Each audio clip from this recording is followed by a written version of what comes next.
விலங்குகளை விட மனிதன் இவ்வளவு முன்னேறியதுக்கு ஒரே ஒரு காரணம், அவன் மட்டும்தான் அறிவை ஆவணப்படுத்த முடியும். அடுத்த தலைமுறைக்கு அதை விட்டு செல்ல முடியும். ஒன்றை கண்டுபிடித்திருக்கிறார்கள். 80 வயதான இருவரை ஒப்பிட்டிருக்கிறார்கள். 80 வயதாகி யாரெல்லாம் வாசிக்கிறார்களோ, யாரெல்லாம் எழுதுகிறார்களோ, யாரெல்லாம் இப்படி இலக்கிய கூட்டங்களுக்கு செல்லுகிறார்களோ, அவர்கள் மூளையில் புது புது நரம்பணுக்கள் வருகின்றன. அவர்கள் மூளை இளமையாக இருக்கிறது. ஒரு மனிதனுக்கு வயதாகலாம், அது பிரச்சனை அல்ல. மூளைக்கு வயதாக கூடாது. மூளை இளமையாக இருந்தால்தான் நினைவாற்றல் தெளிவாக இருக்கும். அப்போதுதான் உங்களுக்கு பல பிரச்சனைகள் வராது. அப்போதுதான் அல்சைமர் வராது, பார்க்கின்சன்ஸ் வராது, டிமென்ஷியா வராது. இவையெல்லாம் வராமல் இருக்க வேண்டும் என்றால் வாசிப்பதற்கு நாம் தயாராக இருக்க வேண்டும். புத்தகப்புழு என்பது என்னுடைய தலைப்பு. புத்தகப்புழு என்பதை ஆங்கிலத்திலிருந்து நாம் மொழிபெயர்த்திருக்கிறோம். புக் வாம் என்பது. புத்தகப்புழு என்கிற பதம் 15ஆம் நூற்றாண்டில் புழக்கத்திற்கு வந்தது. நீங்கள் புத்தகத்தை பிரித்து பார்க்காமல், அதிகம் பயன்படுத்தாமல், அதற்கென்று மருந்துகள் தெளிக்காமல் அறையிலே வைத்திருந்தால் சில நாட்கள் கழித்து வெள்ளி மீன் என்கின்ற ஒரு பூச்சி அதன் ஏடுகளை அரிக்க ஆரம்பித்துவிடும். அதைத்தான் புத்தகப்புழு என்று சொல்வார்கள். 15ஆம் நூற்றாண்டிலே இந்த பதத்தை யாரெல்லாம் புத்தகத்தை மட்டும் படிப்பதில் கவனத்தை செலுத்துகிறார்களோ, வெளி உலகத்தோடு தொடர்பு இல்லாமல் இருக்கிறார்களோ, புத்தகம்தான் முக்கியம் என்று நினைத்து புத்தகத்தை படிப்பதில் இந்த உலகத்தை மறந்து சாளரத்தை கூட பார்க்காமல் அங்கேயே நின்று விடுகிறார்களோ, அவர்களை அழைப்பதற்காக பயன்பட்டது. பென் ஜான்சன் என்கிற ஆங்கில நாடக ஆசிரியர். அவர் பல்கலைக்கழகத்திலே படித்தவர் இல்லை என்றாலும் மகத்தான புத்தகங்களை எழுதியவர். வால்பனி த ஃபாக்ஸ் என்கிற ஒரு புத்தகத்தையும், அல்கமிஸ்ட் என்கிற ஒரு புத்தகத்தையும் எழுதியவர். நகைச்சுவையின் நகைச்சுவையை வெளிப்படுத்தியவர் அவர்.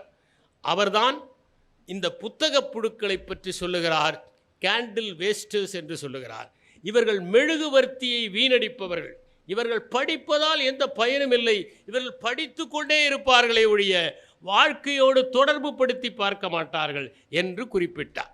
சில பதங்கள் தொடக்கத்திலே ஒரு பொருளை தருவதும் நாளடைவில் வேறொரு பொருளை தருவதும் உண்டு. உதாரணமாக, நாற்றம் என்கிற தமிழ்ச்சொல் நறுமணத்திற்கு தொடக்கத்தில் பயன்பட்டது. ஆனால் நாடளவில் அது துர்நாற்றத்திற்கு பெயராக ஆகி மூடுவர். அதை போலத்தான் ஆங்கிலத்திலும் பல சொற்கள் தொடக்கத்திலே ஒன்றை குறித்து நாளடைவில் வேறொன்றை குறித்தன. அதை போல நாளடைவில் இந்த புத்தகப்புழு என்கின்ற அந்த பதம் நன்றாக படிப்பவர்களையும் யார் புத்தகங்களை நேசிக்கிறார்களும் அவர்களை குறிப்பிடுவதாக இருக்கிறது. உதாரணமாக, நீங்கள் புத்தகங்களை நேசித்து இந்த புத்தக கண்காட்சியிலே ஒரு 100 புத்தகங்களை வாங்கி கொண்டு போய் படித்தால் நீங்கள் ஒரு புத்தகப்புழு. யாரெல்லாம் புத்தகங்களை விரும்புகிறார்களோ, தன்னுடைய வாழ்க்கையிலே முக்கியம் புத்தகங்கள் தான் என்று நினைக்கிறார்களோ, துணிமணிகளை விட, நகைகளை விட புத்தகங்களை நேசித்து பெறுகிறார்களோ, அவர்களைத்தான் புத்தக புழுக்கள் என்று நாம் சொல்கின்றோம். ஆங்கிலத்தில் பிபிலியோஃபிலிக் என்கிற ஒரு பதம் உண்டு. பைபிள் என்று சொன்னால் புத்தகம் என்று பொருள். பைபிளை விவிலியம் என்று மொழிபெயர்க்கக்கூடாது. ஏனென்றால் அது விவிலியம் என்பது அதற்கான மொழிபெயர்ப்பு அல்ல. பைபிள் என்று அழைப்பது தான் சரி.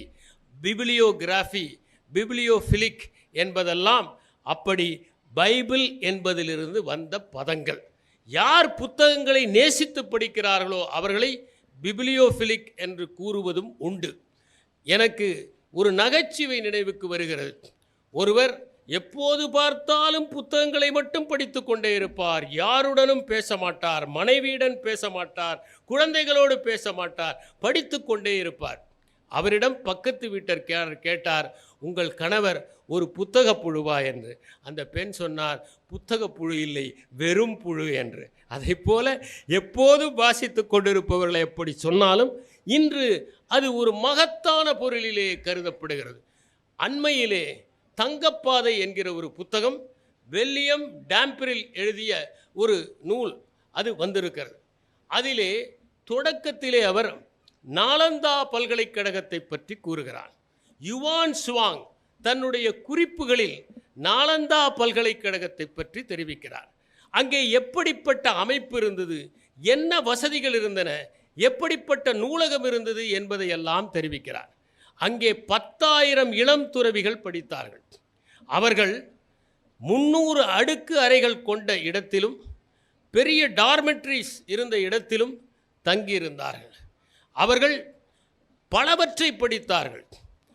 தேரவாடா என்று சொல்லப்படுகிற ஹீனயானம், மகாயானம், தந்த்ரா புத்திசம் ஆகியவற்றை அவர்கள் கருத்தூன்றி படித்ததோடு நின்று விடாமல் சமஸ்கிருத இலக்கணம், வேதங்கள், மருத்துவம், கணிதம், அறிவியல், வானியல், மாயாஜாலம் போன்றவற்றையும் ஒரு நொடியை கூட வீணடிக்காமல் படித்தார்கள் என்பதை அவர் தெரிவிக்கிறார்.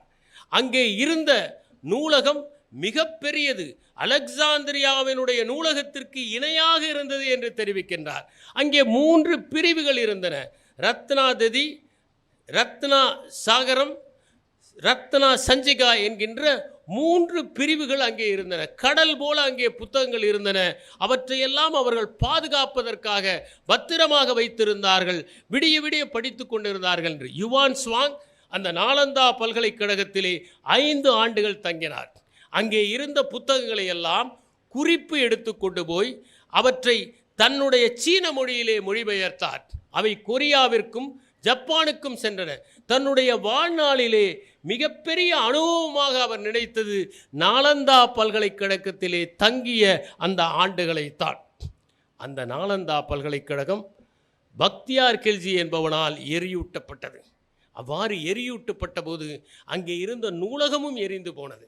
அந்த நூலகத்தின் தீ அணைவதற்கே சில மாதங்கள் ஆகிற அளவிற்கு அத்தனை புத்தகங்கள் அங்கே வைக்கப்பட்டிருந்தன என்பதை நாம் படித்து உணர முடிகிறது. எப்போதுமே முதல் இலக்குக்கு உள்ளாவது நூலகங்கள் தான். அறிவாளிகள் இருக்கக்கூடாது. அறிவாளிகள் வளர்ந்து விட்டால் அவர்கள் கேள்வி கேட்டு விடுவார்கள், அவர்கள் வெளிச்சம் பெற்று விடுவார்கள் என்பதற்காக ஒரு நாட்டை கைப்பற்றுகிறவர்கள் முதலில் கை வைப்பது அந்த நூலகத்தைத்தான். அப்படித்தான் அலெக்சாந்திரியா நூலகம் எரிந்தது. யாழ்ப்பாணத்தில் இருந்த நூலகமும் 3 முறை எரிந்தது. ஏன் அவ்வாறு அவர்கள் சிந்திக்கிறார்கள் என்றால், படித்தவர்கள் ஒருவர் ஒரு சமுதாயத்திலே உருவாகிவிட்டால் அவர்கள் எல்லாவற்றையும் கேள்வி கேட்க ஆரம்பிப்பார்கள். அவர்களை அடக்குவது கடினம் என்பதுதான் அப்படிப்பட்டவருடைய எண்ணம். அதனால் அறிவை தடை செய்கிற எல்லா முயற்சிகளையும் பல நேரங்களில் ஆதிக்கத்தை கைப்பற்றுபவர்கள் கையாளுவது உண்டு என்பதை நாம் சரித்திரத்திலேயே பார்க்க முடிகிறது. அறிஞர் அண்ணா ஒரு சிறுகதை எழுதியிருப்பார். ஒரு ஜமீன்தார் இப்படி அமர்ந்திருப்பார். அவர் வேலையாளை கூப்பிடுவார். அவன் வந்து என்ன வேண்டும் என்பான். என் காலை எடுத்து இந்த ஸ்டூலின் மீது வை என்று. காலை எடுத்து ஸ்டூலின் மீது வைப்பதற்கு கூட ஒருவர் தேவைப்படுகிற அளவு இருக்கிறது. பணம் இருந்தால் முட்டாள்தனத்தை கூட நாம் மூடி முறித்து விடலாம் என்பதுதான் உண்மை. பல நேரங்களில் நம்முடைய அறியாமையை நாம் மூடுவதற்கு பணத்தை பயன்படுத்தி விடலாம் என்கிற நிலைமை இருக்கிறது. ஐன்ஸ்டீன் ஒரு முறை குறிப்பிட்டார், இந்த உலகத்திலேயே மனிதன் கண்டுபிடித்ததிலேயே மிகச்சிறந்த கண்டுபிடிப்பு என்பது புத்தகம்தான் என்று சொன்னார். விலங்குகளை விட மனிதன் இவ்வளவு முன்னேறியதுக்கு ஒரே ஒரு காரணம், அவன் மட்டும்தான் அறிவை ஆவணப்படுத்த முடியும், அடுத்த தலைமுறைக்கு அதை விட்டு செல்ல முடியும். ஒரு சிங்கம் காட்டிலே வேட்டையாடுகிறது, முழு காட்டையும் அது அறிந்திருக்கலாம். ஆனால் குட்டிக்கு அது காட்டின் நுட்பங்களை ஆவணப்படுத்தி விட்டு செல்ல முடியாது. அடுத்த தலைமுறை சிங்கம் தானாகவே திரிந்து அலைந்து அந்த காட்டை அறிந்து கொள்ள வேண்டும். ஆனால் நம் முன்னோர்கள் அவற்றை ஆவணப்படுத்தியதன் காரணமாக அவற்றின் மீது நாம் எழும்பி நிற்கிற ஒரு கம்பீரத்தை பெற்றிருக்கிறோம்.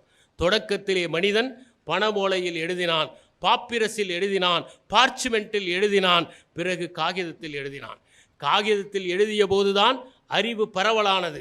பார்ச்மெண்ட்டிலே எழுதிய போது சிலர் மட்டுமே படித்து கொண்டிருந்தார்கள். ஆயுதம் என்பது மகத்தானது, ஆனால் ஆயுதத்தை விட மகத்தானது காகிதம் என்பதற்கு ஒரு உதாரணத்தை வரலாற்றிலே சொல்லுகிறேன்.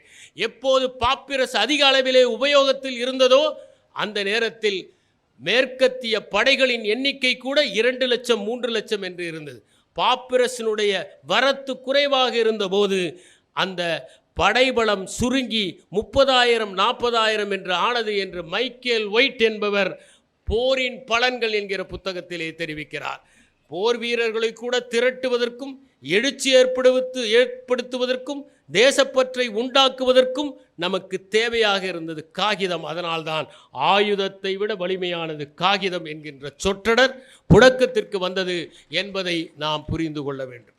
அவ்வாறு காகிதத்தை மனிதன் கண்டுபிடித்தது ஒரு மிகப்பெரிய விஞ்ஞான மலர்ச்சி என்பதன் அடிப்படையில்தான். அதை கண்டுபிடித்த தாசர்லூங் என்பவர், அவர் சீனாவை சேர்ந்தவர், அவர் ஓர் அரவாணி. அவருடைய பெயரை 2000 ஆண்டுகளாக மானுட சமுதாயத்திலே மிகப்பெரிய மாற்றங்களை கண்டுபிடித்தவர்கள் என்கிற பட்டியலிலே 6வது இடத்திலே அதை குறிப்பிட்டிருக்கிறார்கள். 100 என்கிற ஒரு புத்தகத்தை எழுதியிருக்கிறார். அந்த புத்தகத்தில் அவருடைய பெயர் குறிப்பிடப்பட்டிருக்கிறது. மைக்கேல் ஹார்ட்டினுடைய அந்த புத்தகம் மகத்தான புத்தகம். அதுவும் அச்சடிக்கப்பட்ட போதுதான் எளிதாக மக்கள் படிப்பதற்கான வாய்ப்பு கிடைத்தது. குட்டன்பெர்க் அச்சு எந்திரத்தை கண்டுபிடித்த போது ஒரு மிகப்பெரிய புரட்சி நிகழ்ந்தது, அறிவின் புரட்சி. அதுவரை சிலர் மட்டுமே பிரதி எடுத்து படித்து கொண்டிருந்தார்கள். எப்போது அந்த காகிதம் உருவானதோ, அந்த காகிதம் உருவான சமயத்தில்தான் அனைவரும் படிப்பதற்கான வசதி கிடைத்தது. பல இடங்களில் காகிதம் சென்றது, அச்சு சென்றது, புத்தகம் சென்றது. அறிவு என்பது அனைவருக்கும் சாத்தியமானதாக இருந்தது. அப்படி இருக்கிற போதும் புத்தகங்களுக்கு எதிராக மிகப்பெரிய ஞானிகளே இருந்திருக்கிறார்கள். இங்கே பர்வீன் சுல்தான் அவர்கள் சாக்ரட்டிஸை பற்றி தெரிவித்தார். அந்த சாக்ரட்டிஸ் படிப்பதற்கும் எழுதுவதற்கும் புத்தகங்களுக்கும் எதிராக இருந்தவர் என்பதை நாம் புரிந்து கொள்ள வேண்டும். அவர் பேசியதாக ஃபேட்ரஸ் என்கிற ஒரு புத்தகத்தை பிளாட்டோ எழுதியிருக்கிறார். அந்த ஃபேட்ரஸ் என்கிற புத்தகத்தில் அவருக்கும் ஃபேட்ரஸ் என்பவருக்கும் இடையே ஒரு விவாதம் நடக்கிறது. அப்போது அவர் சொல்கிறார், எகிப்திய கடவுளான தோத் என்பவர் தேமஸ் மன்னனுக்கு ஒரு புத்தகத்தை பரிசளிக்கிறார். அப்போது அந்த கடவுளிடம் அந்த தேமஸ் மன்னன் சொல்லுகிறான், இந்த புத்தகத்தினால் என்ன பயன்? இந்த புத்தகத்தை வைத்திருப்பதால் என்னுடைய நினைவாற்றல் குறைந்துவிடும். நான் இதுவரை எல்லாவற்றையும் நினைவில் வைத்திருந்தேன், ஆனால் புத்தகத்தில் எழுத ஆரம்பித்தால் நினைவாற்றல் மங்கிவிடும் என்று கூறுவதைப் போல இருக்கிறது. இது உண்மைதான். நம்முடைய கைபேசி வந்த பிறகு நம்முடைய கைபேசி என்னே நமக்கு தெரியாது.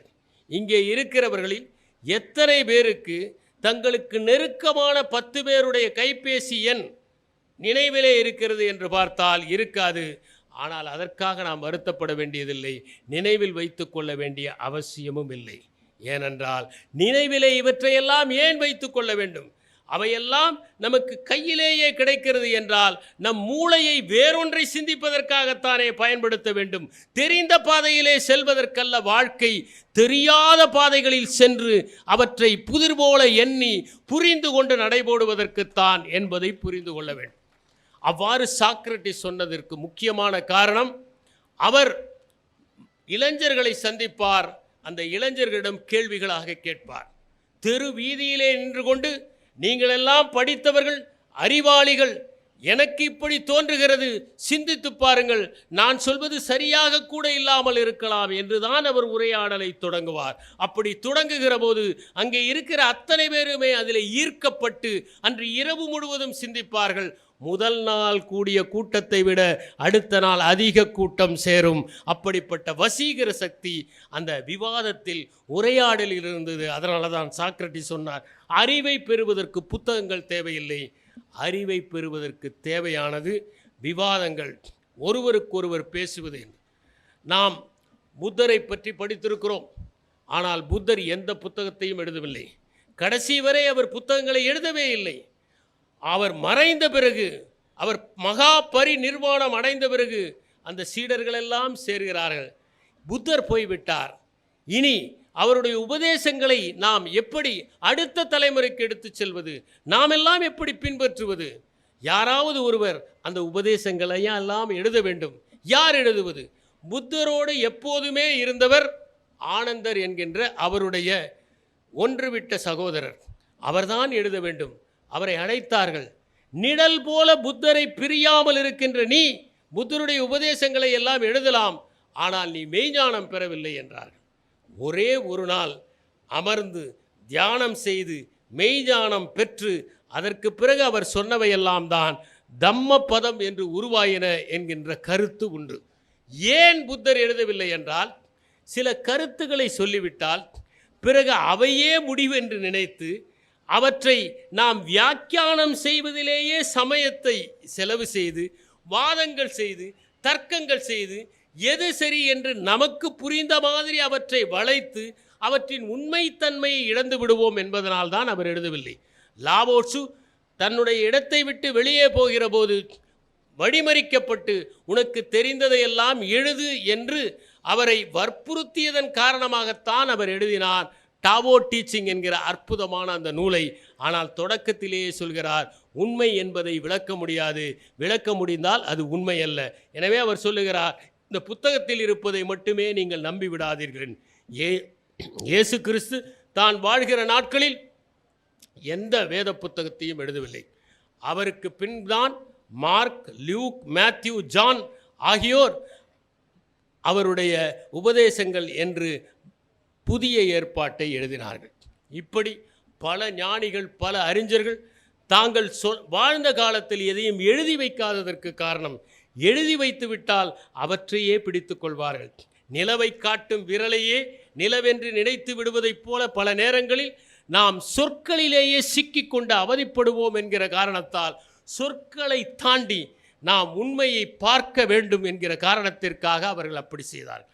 அதை போலத்தான் பிளாட்டோ தன்னுடைய குடியரசிலே எழுதினார், இந்த குடியரசிலே கவிஞர்களை நாங்கள் வைக்க மாட்டோம், ஏனென்றால் கவிஞர்கள் பொய்யர்கள் என்று எழுதினார். கவிஞர்களுக்கு இங்கே இடமில்லை என்று எழுதினார். அதை வழிமொழிந்து கவிதைகளே இலக்கியத்தில் தேவையில்லை என்று ஸ்டீஃபன் காசன் என்பவர் எழுதினார். அதற்கு விளக்கம் கொடுப்பதற்காக பிலிப் சிட்னி என்பவர் அப்பாலஜி ஃபார் பொயட்ரி என்பதை எழுதிய போது அவர் சொன்னார், பிளாட்டோ கவிதையே வேண்டாம் என்று சொல்கிறார், ஆனால் அவருடைய குடியரசே ஒரு கவிதையாகத்தானே இருக்கிறது என்று அதற்கு பதில் சொன்னார்.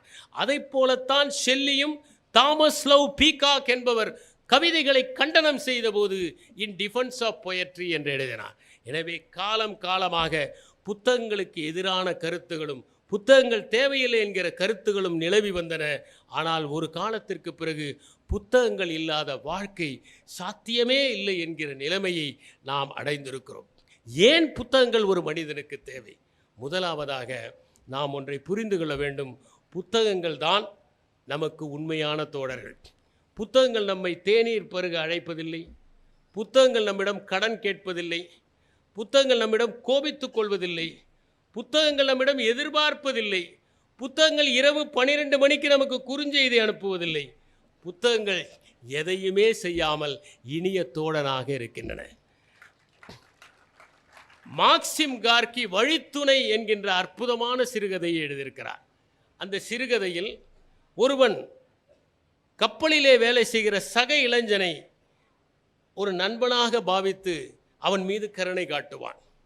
யாராலும் சீண்டப்படாத, அனைவராலும் அருவருக்கப்படுகிற ஒருவனை பரிவோடு நடத்தி தன் உணவில் பாதியை அவனுக்கு கொடுத்து அவனை போஷித்து கொண்டே இருப்பான்.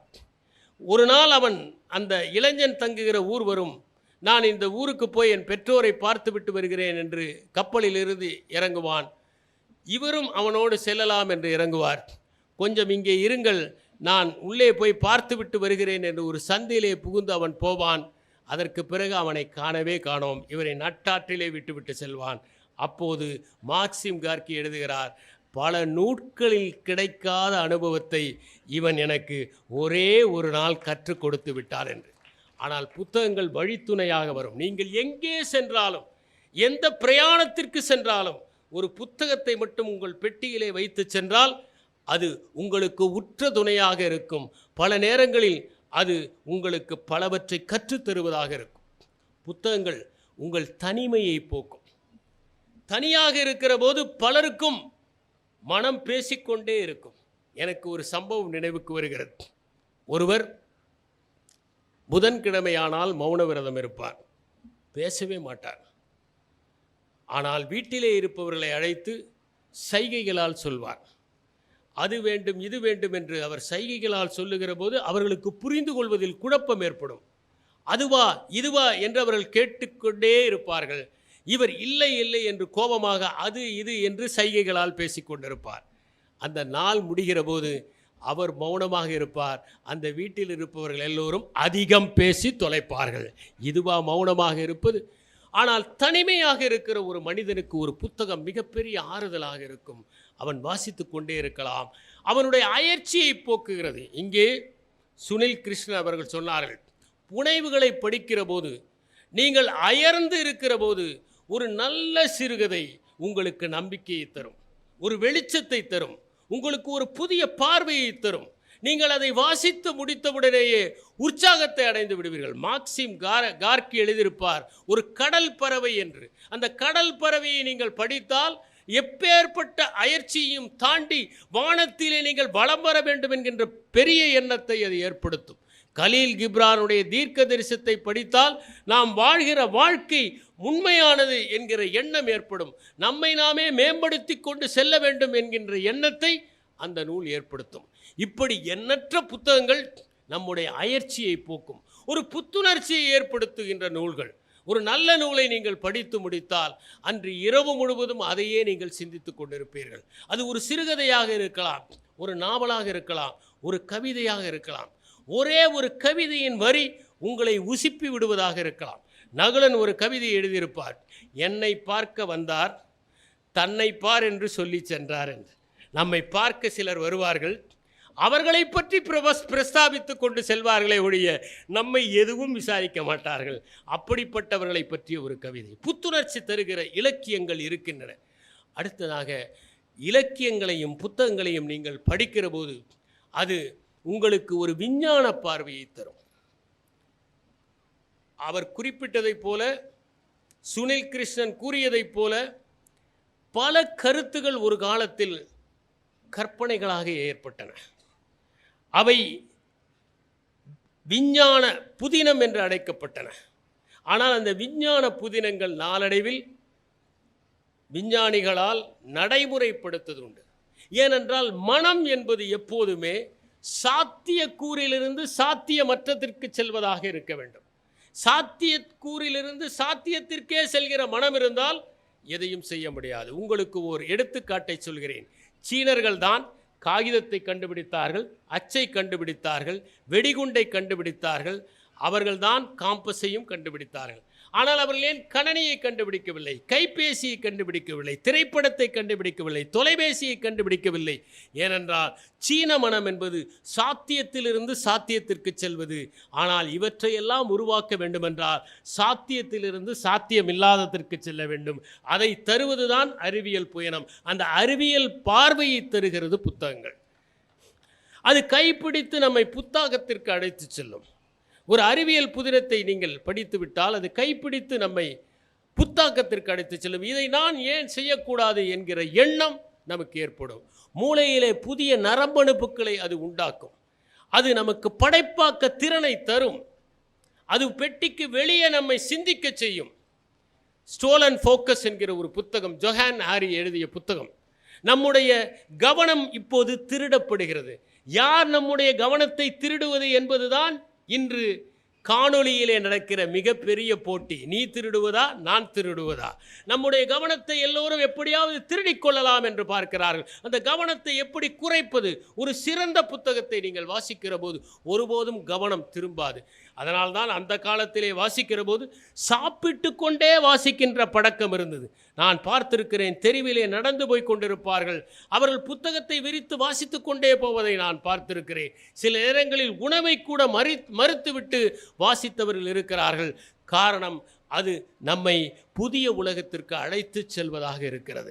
அதன் காரணமாக அது பெட்டிக்கு வெளியே, இங்கே பர்வீன் சுல்தான் அவர்கள் பேசினார்கள், லேட்ரல் திங்கிங் என்கிற ஒரு பதத்தை அவர்கள் பயன்படுத்தினார்கள். இந்த லேட்ரல் திங்கிங் என்பதை எட்வர்ட் டி பானோ என்பவர் தான் முதலில் அறிமுகப்படுத்தினார். அவர் சொன்னார், எதையுமே நேர்கோட்டு சிந்தனையிலே நீங்கள் சிந்தித்தால் அதன் மூலம் விடை காண முடியாது. பல பிரச்சனைகளுக்கு பெட்டிக்கு வெளியே இருந்து நீங்கள் சிந்திக்க வேண்டும்.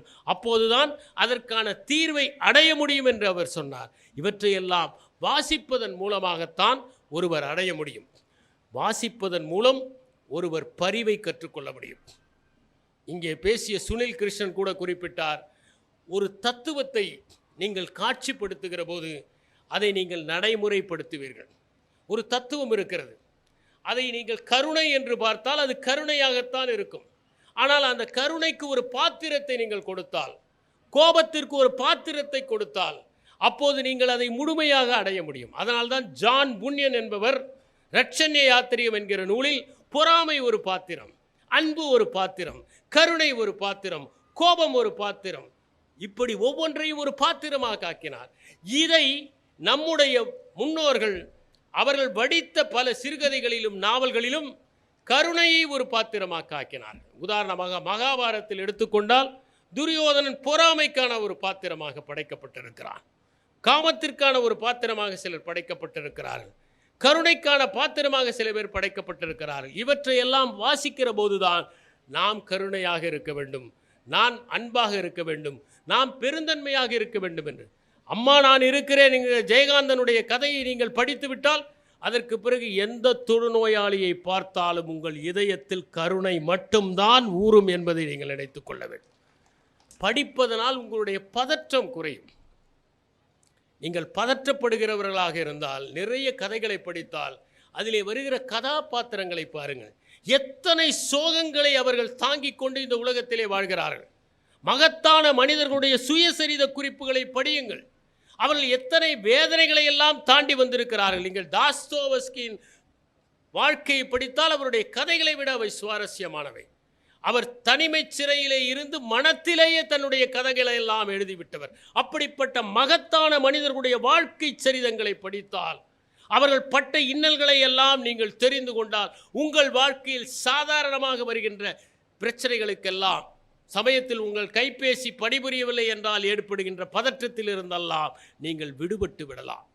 மூளையிலே புதிய புதிய நரம்பணுக்களை கொடுப்பது வாசிப்பது தான். ஒன்றை கண்டுபிடித்திருக்கிறார்கள், 80 வயதான இருவரை ஒப்பிட்டிருக்கிறார்கள்.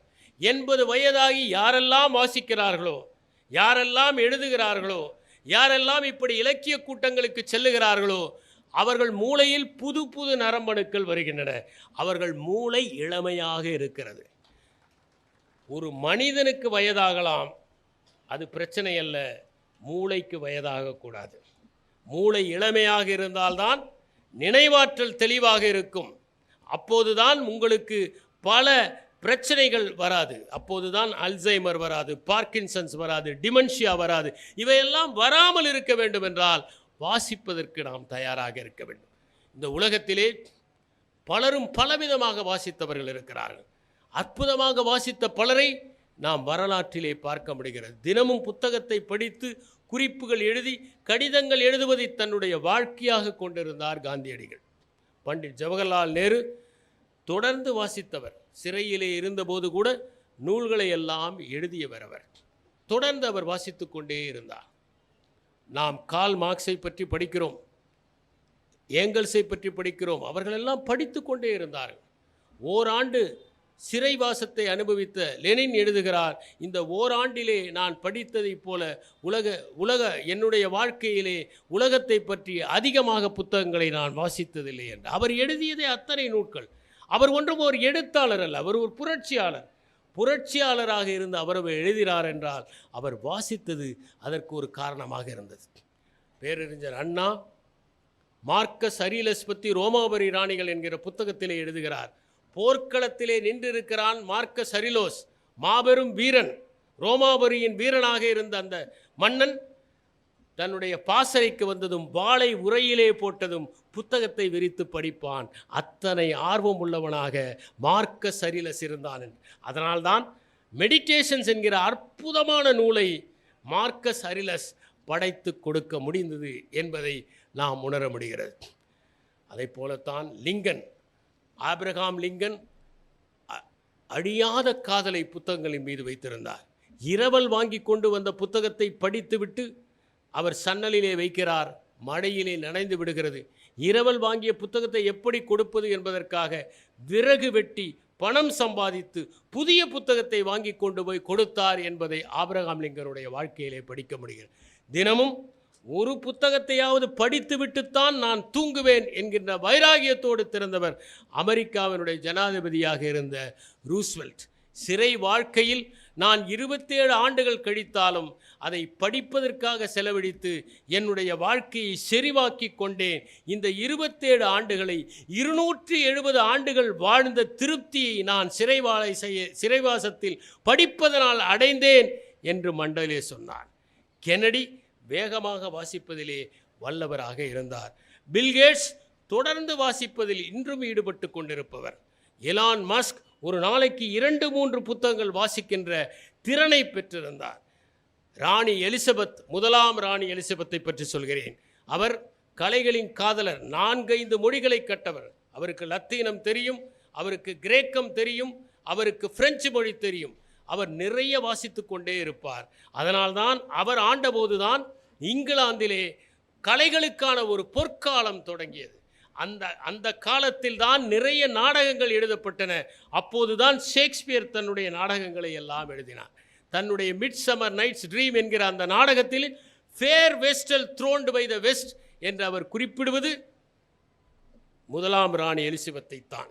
ஃபேரி குவீன் என்கின்ற அந்த அற்புதமான நூலை எட்மண்ட் ஸ்பென்சர் எழுதியதும் முதலாம் ராணி எலிசபெத்தை குறித்துத்தான் என்பதை பார்க்க வேண்டும். மில்டன் பார்வை பறிபோன போதும் மகத்தான காவியங்களை எழுதினார். அவருக்கு கண் தெரியாது, ஆனால் அப்போதுதான் அவர் இழந்த சொர்க்கத்தையும் மீண்ட சொர்க்கத்தையும் எழுதினார் என்று அவருடைய வாழ்க்கை வரலாற்றை எழுதுகிற அந்த டாக்டர் ஜான்சன் அவர்கள் குறிப்பிடுகிறார். சுயமாக படித்து யாரிடமும் போகாமலேயே தன்னுடைய வாழ்க்கையை மேம்படுத்தி கொண்டவர்கள் ஒன்று. ஃப்ரெட்ரிக் டக்ளஸ் போன்றவர்கள் அப்படிப்பட்டவர்கள் தான். அதை போலத்தான் பெஞ்சமின் பிராங்க்லின் என்கின்ற அந்த மகத்தான மனிதர் சுயமாக படித்து அறிவை பெற்றவர். அவர்தான் மின்னலை எதிர்கொள்வதற்கான சாதனத்தை கண்டுபிடித்தார். பெஞ்சமின் பிராங்க்லின் விடைபெறுகிறார். அவருடைய இடத்திற்கு தாமஸ் ஜெஃபர்சன் வருகிறார். வந்தவர்கள் எல்லாம் சொல்லுகிறார்கள், பெஞ்சமின் பிராங்க்லினுக்கு பதிலியாக இங்கே தாமஸ் ஜெஃபர்சன் வந்திருக்கிறார் என்று. அதற்கு தாமஸ் ஜெஃபர்சன் சொல்லுகிறார், யாரும் பெஞ்சமின் பிராங்க்லினுக்கு பதிலியாக இருக்க முடியாது, அவருக்கு அடுத்ததாக நான் வந்திருக்கிறேன் என்று வேண்டுமானாலும் சொல்லுங்கள். அவ்வளவு பெரிய அறிவாளியன். இப்படி உலகத்திலே எண்ணற்றோர் படிப்பதையில் கவனத்தை செலுத்தி தங்களுடைய வாழ்க்கையை மேம்படுத்தி கொண்டிருக்கிறார்கள். ஆனால் படிப்பது மட்டுமே போதுமா? உலகத்தோடு ஒட்ட ஒழுகல் தேவைப்படுகிறது என்பதை திருவள்ளுவர் சொல்லுகிறார். நிறைய படித்திருந்தாலும் இந்த உலகத்தின் இயல்புக்கு ஏற்ப யார் ஒருவர் வாழ தெரியவில்லையோ, இந்த உலகத்திலிருந்து விலகி இருக்கிறார்களோ, அவர்கள் ஒருபோதும் அறிவுடையவர்களாக கருதப்பட மாட்டார்கள் என்று திருவள்ளுவர் சொன்னார். ஏனென்றால் நாம் இந்த உலகத்திலே தான் இருக்க வேண்டும். தாமரை இலையின் தண்ணீரை போல இருக்கலாம், ஆனால் உலகத்தை விட்டு வெளியே சென்று விட முடியாது. நீங்கள் எந்த சீர்திருத்தத்தை செய்ய வேண்டும் என்று நினைத்தாலும் இந்த உலகத்திலே வாழ்ந்து, இந்த சமுதாயத்திலே வாழ்ந்து அவர்களோடு கலந்துதான் அந்த சீர்திருத்தத்தை நீங்கள் செய்ய முடியும். அப்போதுதான் உங்கள் அறிவு பயன்படும் என்றார். அதே வள்ளுவர் தான் சொன்னார், மிகச்சிறந்த அறிவு என்பது என்ன என்றால், நூலோர் தொகுத்தவற்றில் எல்லாம் தலையானது என்றால் பல உயிர்களுக்கும் நீங்கள் அன்பை செலுத்துவது, பகுத்துண்டு தருவது என்று குறிப்பிட்டார். நான் ஒரு சம்பவத்தை கேள்விப்பட்டிருக்கிறேன். ஒரு இளைஞன் ஒருவரிடம் வேலை கேட்டு வந்தான். அவர் அவனை அறையிலே உட்கார வைத்து முன்னறையிலே அவனுக்கு சாப்பாடு பரிமாறினான். அந்த சாப்பாட்டின் வாசனையை கேட்டுவிட்டு மோந்துவிட்டு ஒரு நாய் ஒன்று ஓடி வந்து அவனிடம் சாப்பாட்டுக்காக கெஞ்சியது. அவன் அந்த நாயை எட்டி உதைத்து துரத்தி விட்டான். அவன் சாப்பிட்டு முடித்ததும் எப்போதிலிருந்து வேலையில் சேரலாம் என்று அவன் கேட்டான். அதற்கு அவர் சொன்னார், உனக்கு வேலை இல்லை. ஏன் இல்லை என்று கேட்டான். அவர் சொன்னார், உனக்கு நான் தருவதே இலவச சாப்பாடு. அந்த நாய் வந்து கேட்டபோது அதில் கொஞ்சமாவது கொடுத்திருக்கலாம் அல்லவா, அதை எட்டி உதைத்தல்லவா அனுப்பிவிட்டாய். எனவே மனிதாபிமானமில்லாத உனக்கு வேலை கொடுத்தால் நிச்சயமாக நாளைக்கு எனக்கே நீ துரோகம் செய்வாய், சென்று விடு என்று சொன்னார். அதனால் பகுத்துண்டு பல்லுயிர் ஓம்புதல் வேண்டும். சரி, படித்திருக்கிறார். ஜெயகாந்தன் எப்போதுமே சொல்வார், அவர் நிறைய படித்திருக்கிறார் என்றால் சரி சாப்பிட்டு கொண்டே இருந்தால் போதாமா, ஜீரணம் செய்ய வேண்டாமா என்று. படித்து கொண்டே இருந்தால் போதாது, அந்த படிப்பையும் அறிவையும் நீங்கள் பயன்படுத்த வேண்டும். பயன்படுத்தாவிட்டால் என்ன? அதனால் தான் திருவள்ளுவர் சொல்லுகிறார், நிறைய கற்றிருப்பார்கள், ஆனால் ஒரு அவையிலே எளிமையாக எல்லோருக்கும் புரியும்படி சொல்ல முடியவில்லை என்றால் அவர்கள் பெற்ற கல்வியால் என்ன பயன்? அது வாசமில்லாத மலர்கள் பூத்து குலுங்குவதைப் போல என்று குறிப்பிடுகிறார். திருவள்ளுவர் இன்னொன்றையும் சொல்லுகிறார், நீங்கள் எவ்வளவு வேண்டுமானாலும் கற்றிருக்கலாம், ஆனால் இறுதியில் உங்களிடம் இருக்கிற உண்மை அறிவு தான் முக்கியம். உங்களுக்குள் ஒரு உண்மை அறிவு ஒளிர்ந்து கொண்டிருக்கிறதே. அதனால்தான் வள்ளலார் குறிப்பிட்டார், அன்பெனும் அணுவுள் அமைந்த பேரொளியே என்று சொன்னார். அந்த அன்பில் தான் அந்த ஒளி இருக்கிறது. எனவே நீங்கள் எவ்வளவு படித்திருந்தாலும் உங்களுக்கான சுய புத்தி இருக்க வேண்டும், சுய சிந்தனை வேண்டும், சுய ஆய்வு வேண்டும் என்று திருவள்ளுவர் தெரிவிப்படுத்துகிறார். எனக்கு ஒரு சம்பவம் நினைவுக்கு வருகிறது. ஒரு பணக்கார பெண் கடைவீதிக்கு சென்றார். ஏற்கனவே தயாரிக்கப்பட்ட ஓர் உணவை ஒரு டின்னிலே வாங்கி கொண்டு வந்தார். அவருடைய வேலையாலும் கூட வந்தான். அவர் அந்த டின்னை எப்படி திறப்பது என்பதற்காக கொடுத்தப்பட்ட அந்த அறிவுரைகளை எல்லாம் அவர் படித்து கொண்டிருந்தார். அதற்குள் அவன் ஏதோ செய்தான், அதை திறந்து விட்டான். அவன் படித்ததே இல்லை. அவன் திறந்ததும் அந்த பெண்மணி கேட்டார், எப்படி நீ அதற்குள் திறந்தாய்? நான் இவற்றையெல்லாம் படித்து பிடிப்பதற்குள் நீ திறந்து விட்டாயே என்று. அதற்கு அவன் சொன்னான், நாங்கள் படிக்காதவர்கள், மூளையைத்தானே பயன்படுத்த வேண்டும், உங்களைப் போல அல்ல என்று. சில நேரங்களில் நம் உண்மை அறிவு என்பது முக்கியம் என்பதை உணர வேண்டும். படித்தால் மட்டும் போதாது, அனாலிசிஸ் வேண்டும், சிந்தசிஸ் வேண்டும். இரண்டையும் பொருத்தி பார்க்கிற தன்மை வேண்டும். ஒரு சின்ன சம்பவம். ஒரு மாபெரும் அறிஞர், அவர் தன்னுடைய காலணியை பழுது பார்ப்பதற்காக ஒரு செருப்பு தொழிலாளியிடம் சென்றார். அவரிடம் அதை விட்டார். உடனே கேட்டார், எவ்வளவு நேரமாகும்? நிறைய நேரமாகும். சரி, நான் ஒரு இடத்திற்கு செல்ல வேண்டுமே, 1 மணி நேரத்திற்குள் நீ கொடுக்க முடியுமா? கொடுக்க முடியாது, இதில் அதிக வேலை இருக்கிறது, 4 மணி நேரம் ஆகும். அப்போது நான் எப்படி வெறுங்காலுடன் செல்வது? இந்த செருப்பை போட்டுக்கொள்ளுங்கள் என்று இன்னொரு செருப்பை கொடுத்தான். வேறொருவர் செருப்பை நான் எப்படி அணிவது? வேறொருவர் கருத்துக்களை அல்லவா இங்கே நீங்கள் தூக்கி கொண்டு அலைகிறீர்கள், தலையிலே ஏற்றி கொள்கிறீர்கள், காலிலே போட்டால் என்ன தப்பு என்று அந்த செருப்பு தொழிலாளி சொன்னான். எனவே உண்மை அறிவு மிகுவது என்பது முக்கியம். எப்போதுமே படித்து கொண்டு புத்தகங்களை மட்டுமே சார்ந்திருக்கிறவர்கள் நடைமுறை வாழ்க்கையை அறிய மாட்டார்கள். அவர்களை கொண்டு போய் ஒரு புது நகரத்தில் விட்டால் யாரிடமாவது விசாரித்து செல்ல மாட்டார்கள். அவர்களுக்கு அதற்கான அச்சம் ஏற்படும். அவர்களால் அதை உடனடியாக நடைமுறைப்படுத்த முடியாது. முன்பின் அறியாதவர்களை சந்தித்தால் புன்னகையோடு பேச மாட்டார்கள், பழக மாட்டார்கள், நடுங்குவார்கள். சில நேரங்களில் அவர்கள் சுருங்குவார்கள்.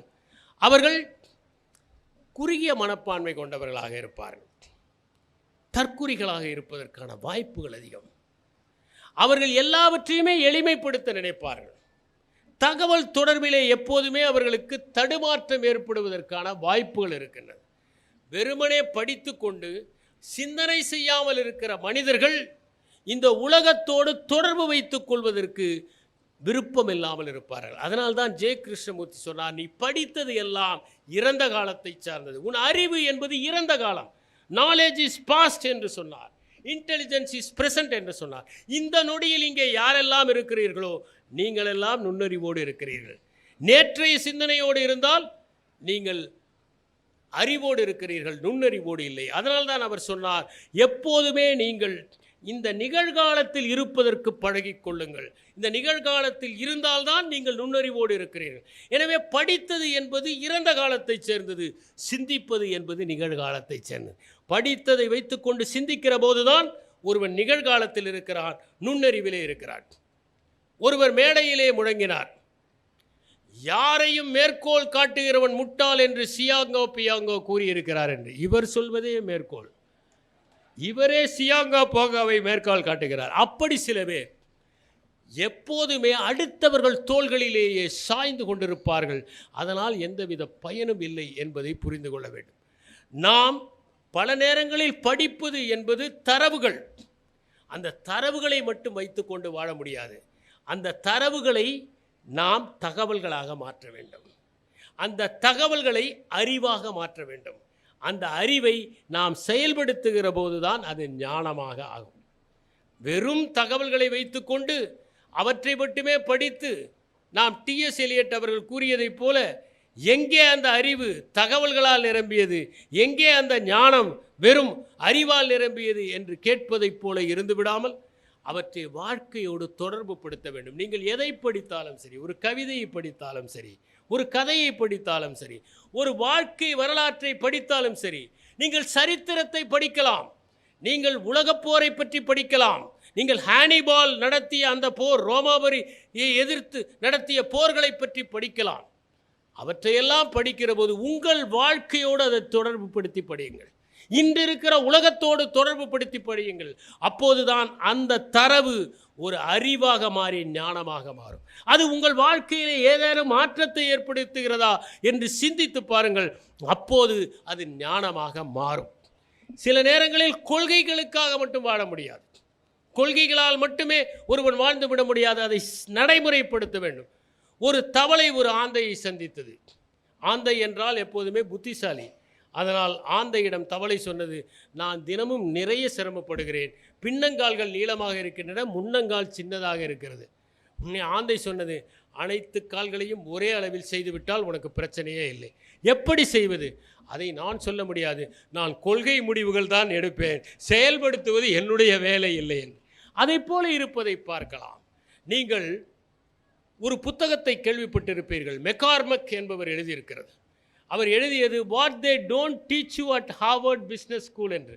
எல்லாவற்றையுமே ஹார்வர்டிலே இருக்கிற அந்த மேலாண்மை பள்ளியிலே உங்களுக்கு சொல்லிக் கொடுத்து விட முடியாது. சிலவற்றை நீங்கள் களத்திலே பார்க்க வேண்டும். உதாரணமாக, ஒரு ஓட்டுநர் இருக்கிறார் என்றால் அவர் பயிற்சி பெற்று அதற்கு பிறகு ஒரு உரிமத்தை பெற்றுவிட்டால் அவர் ஓட்டுநர் ஆகிவிட முடியாது. ஏனென்றால் அவர் பயிற்சி பெற்ற வாகனம் வேறு, ஓட்டப்போகிற வாகனம் வேண்டு. அவர் பயிற்சி பெறுகிற போது இருந்த போக்குவரத்து வேறு, இப்போது இருக்கிற போக்குவரத்து வேறு. அவர் போட்டுகிற வாகனம் மட்டும் முக்கியமல்ல, அவருடைய மனநிலையும் முக்கியம். இவற்றையெல்லாம் பார்க்கிற போது ஒருவர் வாழ்க்கையில் வீதியில் தான் கற்றுக்கொள்வது அதிகமாக இருக்கிறது. எனவே புத்தகங்களில் கற்றுக்கொண்டதை வீதியிலே நடைமுறைப்படுத்துகிற போதுதான் அது கொள்கையை அமல்படுத்துவதாக இருக்கும். இல்லாவிட்டால் அது ஏட்டுச் சுரைக்காயின் பொய் விதைகளாகவே இருந்துவிடும் என்பதை நாம் உணர்வோம். குஷ்வந்த் சிங் தன்னுடைய நகைச்சுவை புத்தகங்களில் ஒன்றை எழுதியிருப்பார். டெல்லியிலே ஒரு சர்தார்ஜியை சந்தித்திருக்கிறார்கள். 70 வயதானவர். அவர் டாக்ஸி ஓட்டுகிறார். அவரிடம் பயணம் செய்த ஒருவர் கேட்கிறார், உங்களுக்கு பிள்ளைகள் இருக்கிறார்களே? 3 பேர் இருக்கிறார்கள். என்ன செய்கிறார்கள்? முதலாம் அவன் பொறியாளராக இருக்கிறான், 2ஆம் அவன் வழக்கறிஞராக இருக்கிறான், 3ஆம் அவன் ஒரு கம்பெனியிலே அலுவலராக இருக்கிறான்.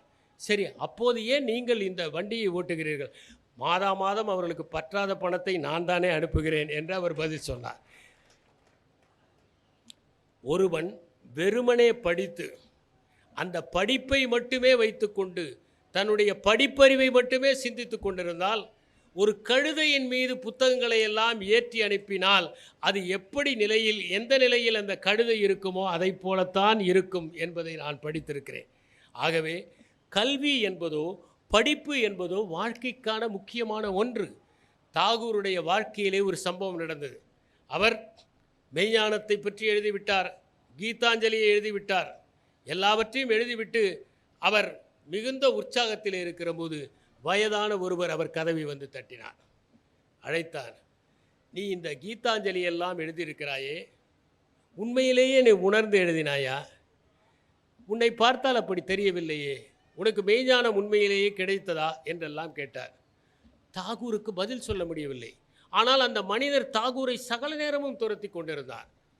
தாகூர் ஏதோ எழுதிவிட்டார், ஆனால் அதை உணர்ந்ததாக தாகூராலேயே சொல்ல முடியவில்லை. இப்படியே இருக்கிற போது இரவும் பகலும் அந்த மனிதர் வந்து கதவை தட்டுகிற போது தாகூருக்கே ஒரு நாள் சலிப்பு ஏற்பட்டு விட்டது. உண்மையிலேயே நான் எழுதியது என்னுடைய அனுபவத்தில் விளையவில்லை என்று அவர் சிந்திக்க ஆரம்பித்தார். ஒரு நாள் அதிகாலையில் சூரிய வெளிச்சம் உதயத்தில் அவர் வெளியே பார்க்கிறார். மழை தண்ணீர் தேங்கி இருக்கிறது, அந்த வெளிச்சம் பிரதிபலிக்கிறது. அப்போது அவர் அதை மட்டும் பார்க்கிறார். அவருடைய மனம் உதிர்ந்து போகிறது. இப்போது தாகூர் இரண்டாக இல்லை, பார்க்கிறவராகவும் பார்ப்பதாகவும் இல்லை, வெறும் காட்சி மட்டுமே தாகூராக இருக்கிறது. அந்த நொடியில் அவரிடம் ஒரு சிலிர்ப்பு ஏற்படுகிறது. சிறிது நேரத்தில் அந்த வயதானவர் வந்தார், தாகூரை தேடினார், தாகூரை பார்த்தார், தாகூருடைய விடிகளை பார்த்துவிட்டு சொன்னார், இப்போது உணர்ந்திருக்கிறாய், நான் ஒப்புக்கொள்கிறேன் என்று சென்று விட்டார். மனத்தை உதிர்க்க வேண்டிய நேரங்களில் நாம் மனத்தை உதிர்க்க வேண்டும். ஒரு பரிவை எப்படி வாசிப்பது ஏற்படுத்த வேண்டும். ஒரு பரிவை ஏற்படுத்தாவிட்டால் வாசிப்பினால் பயனில்லை. ஒரு சின்ன குறும்படம் மலையாளத்திலே வந்ததை பார்த்தேன். அந்த குறும்படத்தின் பெயர் மீல்ஸ் ரெடி. நாம் பல நேரங்களில் சாலையோர உணவகங்களை கடந்து போவோம், அங்கே சாப்பிடவும் செல்வோம். அங்கே யாராவது ஒருவர் சீருடையை போட்டுக்கொண்டு தொப்பியை அணிந்து கொண்டு ஒரு கொடியை வைத்து நம்மை சாப்பிட வாருங்கள் சாப்பிட வாருங்கள் என்று அழைப்பார். நாம் பல நேரங்களில் அவர்களை பற்றி சிந்தித்ததில்லை. அப்படி ஒரு மனிதர், வயதானவர், அவர் கொடியை வைத்து அசைக்கிறார். மதியத்தில் வெயிலில் அவருக்கு வியர்வை வழிகிறது. 1-2 பேர் வருகிறார்கள், சாப்பிடுகிறார்கள். ஒரு நாள் ஒரு சின்ன குழந்தை ஒரு மிட்டாயை அவர் கையில் கொடுத்து விட்டு போகிறது. அதை பொக்கிஷம் போல தன்னுடைய பையிலே வைத்துக் கொள்கிறார். இளைஞர்கள் தண்ணீரை தூக்கி எறிகிறார்கள். அந்த தண்ணீர் குப்பியை எடுக்கிறார். 2 சொட்டு தண்ணீர் மட்டும் இருக்கிறது. தாகத்திற்கு அவர் அதை பயன்படுத்தி கொள்கிறார். இருண்டு விடுகிறது. கொடியை வைத்து விடுகிறார். சீருடைகளை கழற்றி விடுகிறார். சொந்த உடையிலே போய் அந்த உணவகத்தின் உரிமையாளர் முன்பு நிற்கிறார். அவர் ஒரு உணவு பொட்டலத்தை தூக்கி போடுகிறார். வீட்டுக்கு வருகிறார். அவருக்காக காத்து கொண்டிருக்கிறார் வயதான அவருடைய மனைவி. இருவரும் அந்த பொட்டலத்தை பிரிக்கிறார்கள். அந்த பொட்டலத்தை பிரித்து பாதி பாதி உணவை இருவரும் மகிழ்ச்சியோடு உண்கிறார்கள். பூனை ஒன்று வருகிறது. அதற்கும் கொஞ்சம் வைத்துவிட்டு அவர்கள் மகிழ்ச்சியாக உண்டு முடிக்கிறார்கள். அதற்கு பிறகு அந்த மிட்டாயை எடுக்கிறார்.